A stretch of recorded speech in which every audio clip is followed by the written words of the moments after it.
உளுந்து வடை தான் செய்ய போகிறோம். உங்களுக்கு எவ்வளோ உளுந்து தேவையோ அதுக்கு தகுந்த மாதிரி நீங்கள் ஊற வச்சுக்கிங்க. இது நான் உளுந்து வந்து ஒரு 1.5 மணி நேரமாக ஊற வச்சுட்டேன். இதை நான் மிக்சியில் தான் அரைச்சிக்க போகிறேன். கொஞ்சமாக தண்ணி லேசாக தெளித்து தான் அரைக்கணும். நல்லா தண்ணி வடிகட்டிட்டு இதை அரைச்சி எடுத்துக்கலாம் நல்லா கெட்டியாக. இதுமாரி கொஞ்சம் குறவரப்பாக அரைச்சி எடுத்துக்கணும், ரொம்ப நைஸாக அரைக்க வேண்டியதில்லை. அப்போ தான் நல்லா மொறுன்னு இருக்கும் சாப்பிடும்போது.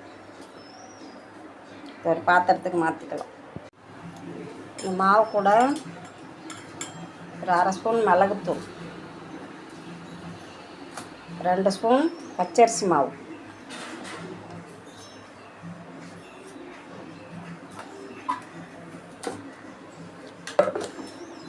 ஒரு 2 வெங்காயம், கொஞ்சம் கருவேப்பிலை, கொஞ்சம் இஞ்சி, ஒரு பச்சை மிளகாய் இது கட் பண்ணி வச்சுருக்கோம். இது இதில் சேர்த்துக்கலாம். எல்லாத்தையும் ஒன்றா போட்டு பசைஞ்சு எடுத்துக்கலாம். உப்பு தேவையான அளவு போட்டு எல்லாத்தையும் நல்லா இப்போ பசைஞ்சு எடுத்துக்கலாம்.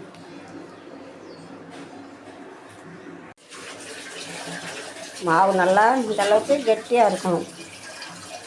நான் வந்துட்டு கையால் அப்படியே தட்டி போட்டுருவேன். நீங்கள் வந்து ஒரு பாலித்தீன் கவர் வச்சு அதில் கூட அப்படி தட்டி போடுங்க. நான் எண்ணெய் காய வச்சுருக்கேன். எண்ணெய் காஞ்சிருச்சான்னு பார்க்கலாம்.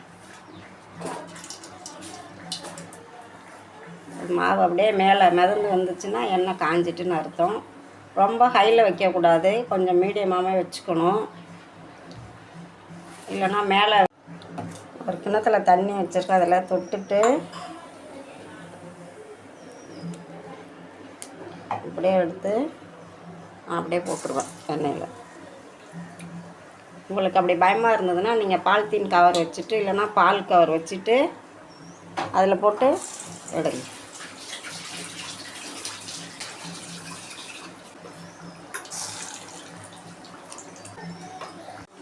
நல்லா ஒரு பக்கம் எல்லாம் மேலே மிதந்து வந்துட்டு பாருங்கள். லேசாக தான் வெந்திருக்கு.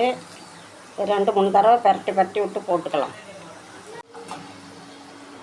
நல்லா 2 பக்கமும் நல்லா வெந்துட்டு.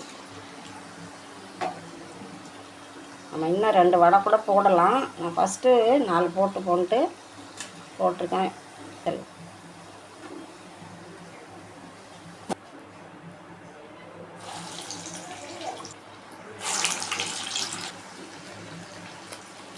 வடை சுட்டு எடுத்தாச்சு. சுட சுட தேங்காய் சட்னியோடு சாப்பிடும்போது டேஸ்ட்டு ரொம்ப நல்லாயிருக்கும். உள்ளே பாருங்கள் நல்லா சாஃப்டாக இருக்குது. அப்படியே சட்னியில் தொட்டு அப்படியே சாப்பிட்டு பாருங்கள், டேஸ்ட்டு அவ்வளோ நல்லாயிருக்கும். ட்ரை பண்ணி பாருங்கள். லைக் பண்ணுங்கள், ஷேர் பண்ணுங்கள், கமெண்ட் பண்ணுங்கள்.